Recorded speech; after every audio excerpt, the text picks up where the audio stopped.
وَلَقَدْ يَسَّرْنَا الْقُرْآنَ لِلذِّكْرِ فَهَلْ مِن مُّدَّكِرٍ۔ اور ہم نے قرآن کو سمجھنے کے لیے آسان کر دیا ہے، تو کوئی ہے کہ سوچے سمجھے۔ سورہ بقرہ آیت نمبر 120 میں اللہ تعالیٰ نے فرمایا، اعوذ باللہ من الشیطان الرجیم، بسم اللہ الرحمن الرحیم، وَلَن تَرْضَىٰ عَنْكَ الْيَهُودُ وَالنَّصَارَىٰ، اور ہرگز آپ سے راضی نہیں ہوں گے یہود و نصارہ، حَتَّىٰ تَتَّبِعَ مِلَّتَهُمْ، جب تک کہ آپ ان کی دین کی پیروی نہ کریں۔ قُلْ إِنْ هُدَى اللَّهِ هُوَ الْهُدَىٰ، تو آپ کہہ دیجئے کہ بے شک ہدایت اللہ ہی کی ہے اور وہی ہدایت ہے۔ وَلَئِنِ اتَّبَعْتَ أَهْوَاءَهُمْ، اور اگر آپ نے ان کی خواہشات کی پیروی کی، بَعْدَ الَّذِي جَاءَكَ مِنَ الْعِلْمِ، جبکہ علم آپ کے پاس آ چکا ہے اس کے بعد، مَا لَكَ مِنَ اللَّهِ مِن وَلِيٍّ وَلَا نَصِيرٍ، تو نہیں ہے کوئی اللہ سے آپ کی حمایت کرنے والا اور مددگار۔ اس آیات میں اللہ تعالیٰ نے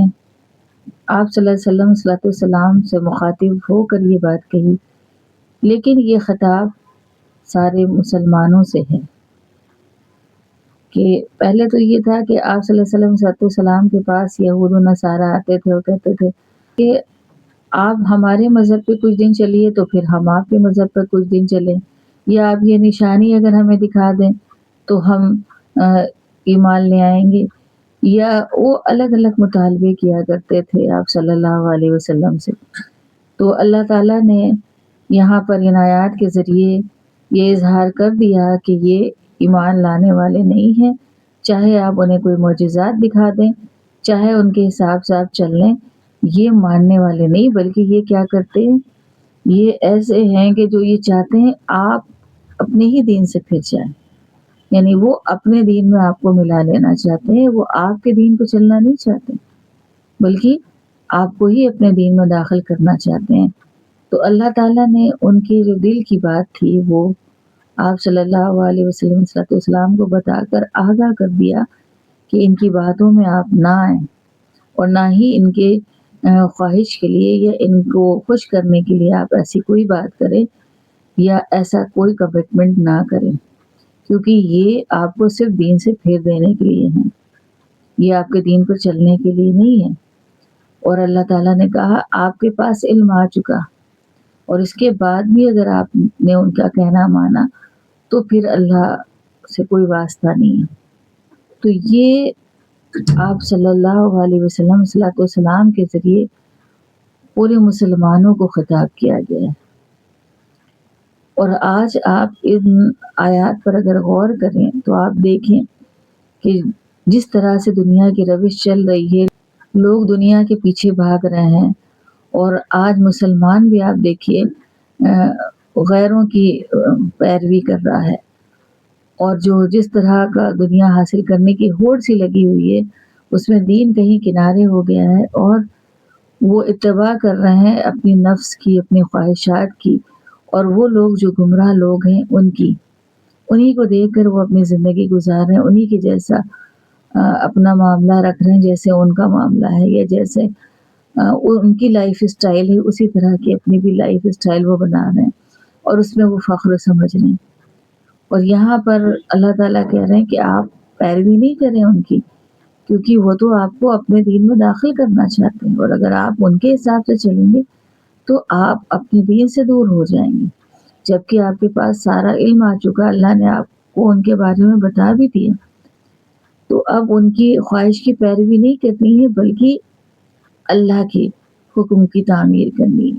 اللہ کے بتائے ہوئے راستے پر چلنا ہے جو کہ بالکل سیدھا ہے۔ اور اللہ تعالیٰ نے بتا بھی دیا کہ آپ کہہ دیے وہی ہدایت صحیح ہے یا وہی سیدھا راستہ ہے جو اللہ نے ہمیں بتایا، اور اللہ نے ہمیں قرآن کریم کے ذریعے یہ سیدھا راستہ بتا دیا، اور یہ آخری کتاب ہے، اس کے بعد کوئی کتاب نہیں آنی ہے۔ تو اب جو راستہ ہے وہ اسی کتاب کے ذریعے ہم اس راستے پہ چل کر کامیاب ہو سکتے ہیں۔ اس کے علاوہ نہ کوئی مذہب قابل قبول ہے، اور نہ ہی کوئی کتاب قابل قبول ہے، اور نہ ہی وہ لوگ جو اللہ کو چھوڑ کر دوسری چیزوں کی طرف جائیں، اللہ کو وہ بھی قابل قبول نہیں ہے۔ تو اللہ تعالیٰ نے کہا اور اگر پھر بھی آپ نے ایسا کیا تو پھر اللہ سے آپ کو کون بچا پائے گا، کون آپ کا وہاں پر مددگار ہوگا، کوئی حمایتی نہیں ہوگا، وہ مدد اپنی ہی نہیں کر پائیں گے تو کسی کی کون کیا مدد کرے گا۔ تو یعنی ایسے انسان جو اللہ کے دین کو چھوڑ کے دوسرے کے دین کی طرف جائیں اور اس راستے پر چل دیں اور انہی کی خواہشات کی پیروی کریں، کیونکہ جیسے کہ دنیا میں چل رہا ہے معاملات، جو بھی کلچر دنیا میں ہے گمراہی کا کلچر جس کے پیچھے انسان بھاگ رہا ہے، اور دین پہ چلنے والے پرانے خیالات کے لوگ ہیں، پچھڑے ہوئے لوگ مانے جاتے ہیں۔ اور ماڈرن دنیا میں تو ماڈرنٹی کی طرف جو چل رہے ہیں، جو اس طرح سے اپنی زندگی گزارے وہی کامیاب لوگ ہیں۔ لیکن اللہ نے کہا نہیں، جو اس راستے پہ چلے گا، جو سیدھے راستے پہ چلے گا وہی کامیاب ہے۔ باقی نہ کوئی کامیاب ہے بلکہ وہ بھٹکے ہوئے لوگ ہیں، اور ان کا کوئی مدد اللہ کے یہاں نہیں ہوگی، اور نہ ہی اللہ ان کی مدد کرے گا، نہ کوئی ان کی سفارش کر سکتا ہے اور نہ کوئی ان کی مدد کر سکتا، بلکہ وہ تو اپنی ہی مدد نہیں کر پائیں گے۔ تو ان آیات پہ غور کرنے کی ضرورت ہے کہ آج ہمارے معاشرے میں جس طرح کا ماحول ہے، بڑا ماڈرن بتایا جاتا ہے وہ ماحول کو، اور بڑا سوفسٹیکیٹڈ بتایا جاتا ہے، لیکن یہ جو ماحول ہے کیا یہ شریعت کے حساب سے ہے، کیا یہ نبی کے طریقے پر ہے، یا اللہ کے حکم کے حساب سے؟ اگر اللہ کے حکم کے حساب سے نہیں ہے، نبی کے طریقے پر نہیں ہے، تو پھر وہ گمراہی کا راستہ ہے۔ ہم اس بارے میں غور کریں، ہم اس آیات پر یہ دیکھیں کہ اس سے ہمیں کیا ہدایت مل رہی ہے، ہمیں کیا، ہمارے لیے کیا اس میں سیدھا راستہ ہے۔ وہ جب آپ غور کریں گے تو ساری باتیں واضح ہو جائیں گی، سامنے ہو جائیں گی، اور پتہ چل جائے گا، آپ کا اپنا تزکیہ ہو جائے گا، جانچ پرکھ ہو جائے گی کہ آپ اس سیدھے راستے پر ہیں جو اللہ کا بتایا ہوا راستہ ہے، یا ان کا جو گمراہی کی طرف جا رہے لوگ، یا جو بھی اپنے کو مذہبی کہتے ہیں لیکن وہ اس راستے پر نہیں ہے، وہ بہت ماڈرن ہے، اسی لیے کیونکہ انہوں نے پہلے بھی، جو بنی اسرائیل کی قوم ہے اس نے پہلے بھی اللہ کی کتاب کو نہیں مانا تھا، انہوں نے اللہ کے حکم کو نہ مان کے اس کی پیروی نہیں کی بلکہ اپنی خواہشات نفس کی پیروی کی۔ تو ہمیں ان لوگوں کو جیسا نہیں بننا ہے جو اپنے نفس اور خواہشات کی پیروی کر رہے ہیں۔ اور ہدایت تو صرف اسی کلام میں ہے، ہدایت تو صرف اللہ کے کلام میں ہے، اسی کتاب میں ہے۔ اگر ہم اس کو اپنی زندگیوں میں اتاریں گے تو ہی کامیاب ہے۔ ظاہری طور پہ تو لگے گا شاید ہم پچھڑے ہیں اور وہ لوگ پچھڑا سمجھے بھی، لیکن اللہ کی نگاہ میں وہ کامیاب ہے۔ اور مین ہے اللہ کی نگاہ، جس پروردگار نے ہمیں پیدا کیا، ہمیں پال رہا ہے، پوس رہا ہے، اور ہمارے لیے سب کچھ اس نے کیا، تو وہی ہمارا حساب کتاب لے گا، اور پھر ہمیں جیسے اعمال کیے اس حساب سے ہمیں بدلہ بھی دے گا۔ تو وہی معبود برحق ہے، اور یہ سچ ہے کہ اس دنیا میں ہمیشہ کے لیے کوئی رہنے والا نہیں ہے، نہ پہلے لوگ رہیں نہ بھی، اور نہ ہی بعد میں رہیں گے۔ تو یہ بات سچ ہے کہ ہمیں اپنے پروردگار کی رضا پر راضی رہنا ہے، ہمیں اس کی رضا دیکھنا، ہمیں دنیا کی خواہشات کی پیروی نہیں کرنی کہ وہ کیا چاہ رہے ہیں، میرا رب کیا چاہ رہا ہے، ہمیں یہ دیکھنا ہے۔ تو اگر ہم جنت جانا چاہتے ہیں، اگر ہم اللہ کو راضی کرنا چاہتے ہیں تاکہ اللہ ہم سے راضی ہو جائے اور ہمیں جنت عطا کر دے انعام کے طور پر،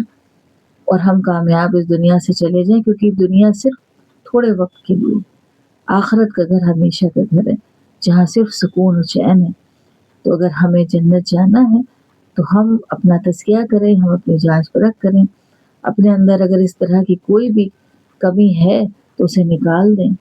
اور اگر نہیں ہے تو اس کا شکر ادا کریں، اور زیادہ سے زیادہ اچھی کوشش کریں اللہ کو راضی کرنے کی۔